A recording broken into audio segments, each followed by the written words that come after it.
Hello, welcome to my Kishore learning point.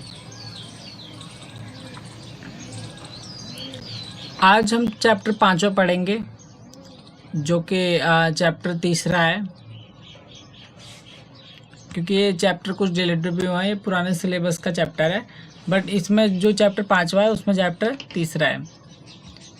आज हम कोयला और पेट्रोलियम के बारे में बेसिकली पढ़ेंगे कि कोयला पेट्रोलियम आखिर क्या है और ये कहाँ से आते हैं।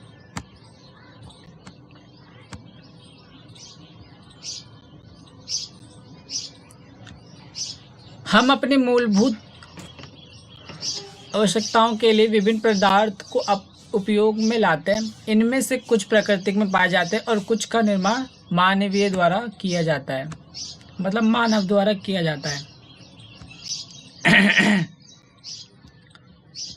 इस सूची में वायु, जल, मृदा और खनिज सम्मिलित है, क्योंकि ये सभी प्रकृति द्वारा उपलब्ध कराए जाते हैं।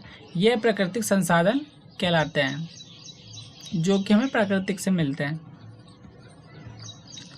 हम वायु, जल और मृदा मानवीय क्रियाकलापों द्वारा समाप्त हो सकते हैं। जल के बारे में कक्षा 7 में आप पढ़ चुके हैं।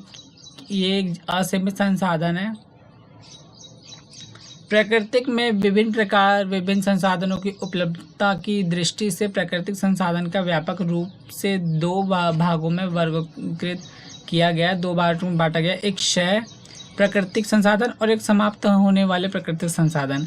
यह संसाधन जो अक्षय प्राकृतिक संसाधन, अक्षय का मतलब कभी खत्म नहीं होने वाला, जैसे कि सूर्य का प्रकाश हो गया या वायु हो गया या फिर जल या हवा।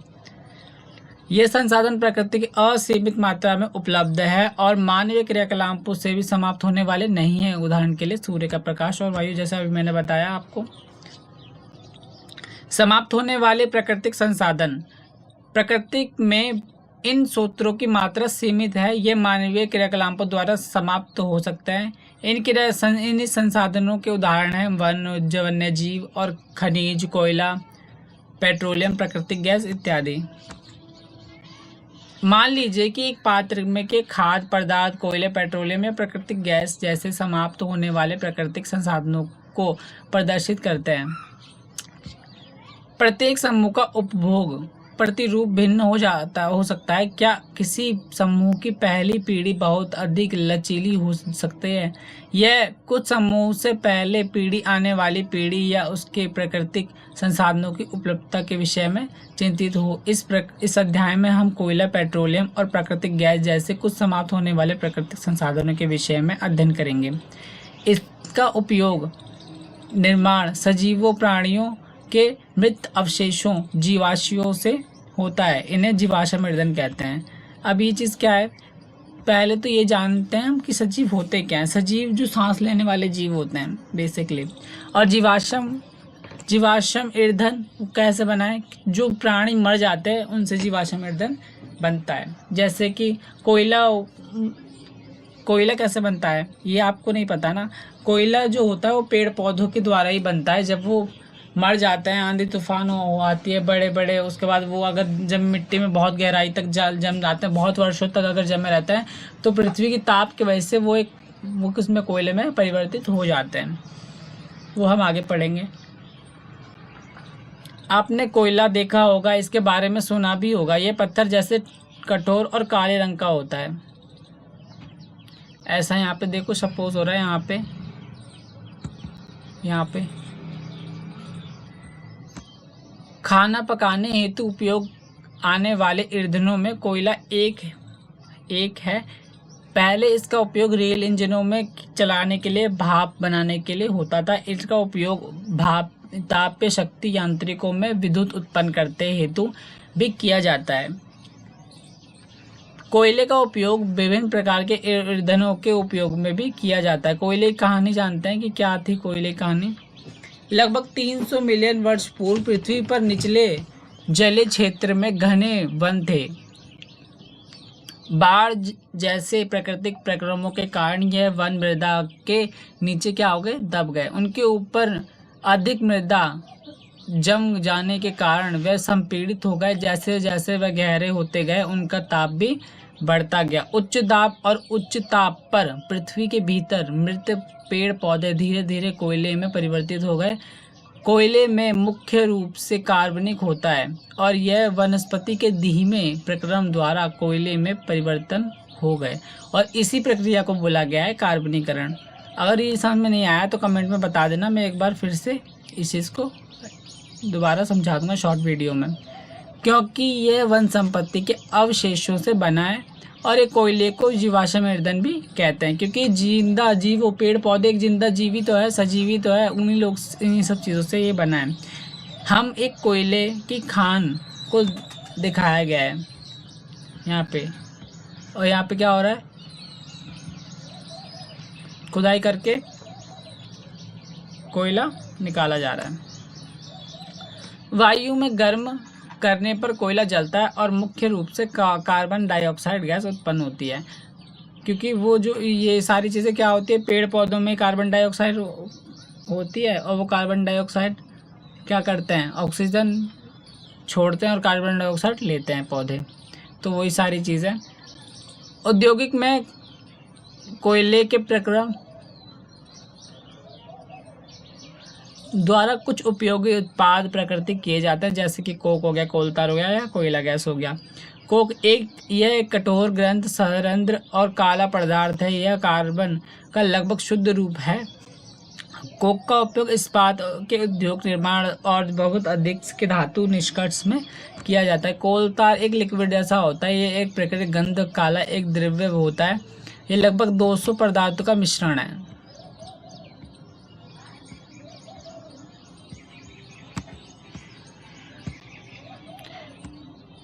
कोलतार से प्राप्त उत्पादों का उपयोग प्रारंभिक पदार्थों के रूप में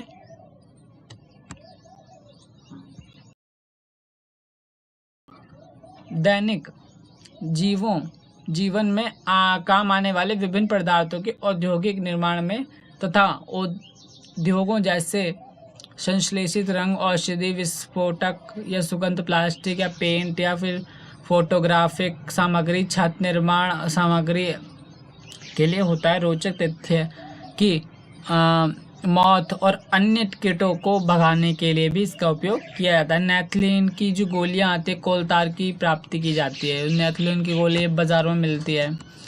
कोयला गैस, कोयले के प्रक्रम द्वारा कोक बनते समय कोयला गैस प्राप्त होता है और यह कोयला प्रक्रम संयंत्रों के निकट स्थापित बहुत से उद्योगों में ईंधन के रूप में उपयोग किया जाता है। अब हम पढ़ेंगे पेट्रोलियम के बारे में। पेट्रोलियम, क्या आप जानते हैं कि ईंधन के रूप में पेट्रोलियम का उपयोग हल्के स्वचालित वाहनों में जैसे कि मोटरसाइकिल हो गया, स्कूटर हो गया और कार में इसका उपयोग होता है। भारी मोटर वाहनों जैसे कि ट्रक हो गया, ट्रैक्टर हो गए चलाने के लिए डीजल में काम आता है और इनके ईंधन प्राकृतिक स्रोत से प्राप्त होते हैं, जैसे पेट्रोलियम कहते हैं, जिसे हम क्या कहते हैं, पेट्रोलियम। पेट्रोलियम शब्द की उत्पत्ति पेट्रा चट्टान और ऑलियम तेल से हुई है, क्योंकि ये ज़मीन के नीचे चट्टानों के माध्यम से निकाला जाता है।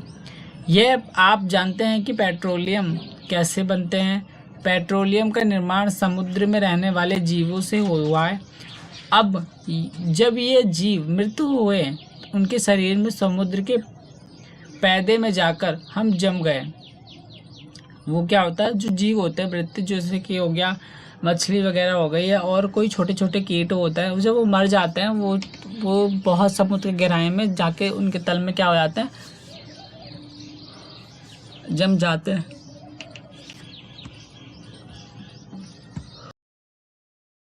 वो क्या होता है, वो जम जाते हैं और रेत तथा मिट्टी की तरों द्वारा ढक गए।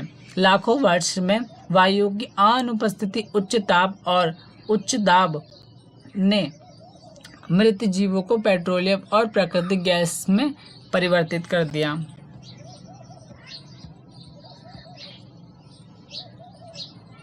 जैसे कि 5.4 में दिखाया गया है। 5.4 ये देखो, जो मैं अभी आपको समझा रहा हूँ। इसी चट्टानों में क्या होता है, जो कीट है वो इसी तल में क्या हो जाते हैं, धंस जाते हैं।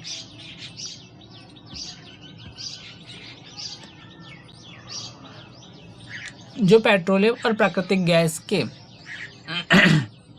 भंडारणों को दर्शाते हैं। आप देख सकते हैं कि पेट्रोलियम, तेल और गैस की परत जल की परत ऊपर है। ऐसा क्यों? याद करिए कि तेल और गैस जल से हल्के होते हैं और इसमें मिश्रित नहीं होते। पेट्रोलियम का परिष्करण। पेट्रोलियम गहरे रंग के तेलीय द्रव्य है। इसकी गंध अप्रिय होती है, मतलब अच्छी नहीं लगती। ये विभिन्न संकटों जैसे पेट्रोलियम गैस हो गया, पेट्रोल हो गया, डीजल हो गया, स्नेहक हो गया, तेल, फेरामिन, मोम का मिश्रण होता है। पेट्रोलियम इन सभी चीज़ों से मिलकर बना होता है। पेट्रोलियम का तर ये सारी चीज़ें होती हैं। पेट्रोलियम के विभिन्न संगठन प्रभाजों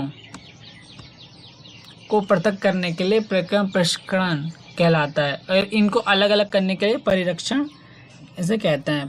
पेट्रोलियम परिरक्षण में संपदा स्थापित किया जाता है और पेट्रोलियम के विभिन्न संगठनों जैसे उनका निर्माण 5.1 में दिया गया है। इस सारणी से ऐसे होता है। ये पेट्रोलियम के संगठन है। इसका उपयोग कहाँ कहाँ होता है? द्रव्य पेट्रोलियम LPG घरों में, उद्योग में, ईंधन में काम आता है। पेट्रोल मोटर और धुलाई वगैरह में, शुल्क विलायक में काम आता है। मिट्टी का तेल लैंप और जेट वायुयान में काम आता है। डीजल भारी मोटर और वाहनों जनरेटरों में काम आता है, मतलब कि मोटर वगैरह गाड़ियों में। स्नेहक तेल स्नेहक में काम आता है। फेरामिन मॉयल ये मोमबत्ती या फिर वैसलीन वगैरह में काम आता है। बिटुमेन जो कि पेंट वगैरह, सड़क निर्माण, इन सब में ये काम आता है। आज के लिए इतना ही। नेक्स्ट पार्ट में हम पढ़ेंगे, जिसका सेकंड पार्ट होगा उसमें हम पढ़ेंगे कि प्राकृतिक गैस क्या होती है और कुछ प्राकृतिक संपदा सीमित हैं। अगर बाकी अगर कोई भी डाउट हो आपको तो आप मुझे कमेंट सेक्शन में ज़रूर बताना। और अब जब मैं पढ़ाऊँ तो ये सारी चीज़ें एक नोटबुक में क्लियरिटी में लिख लेना।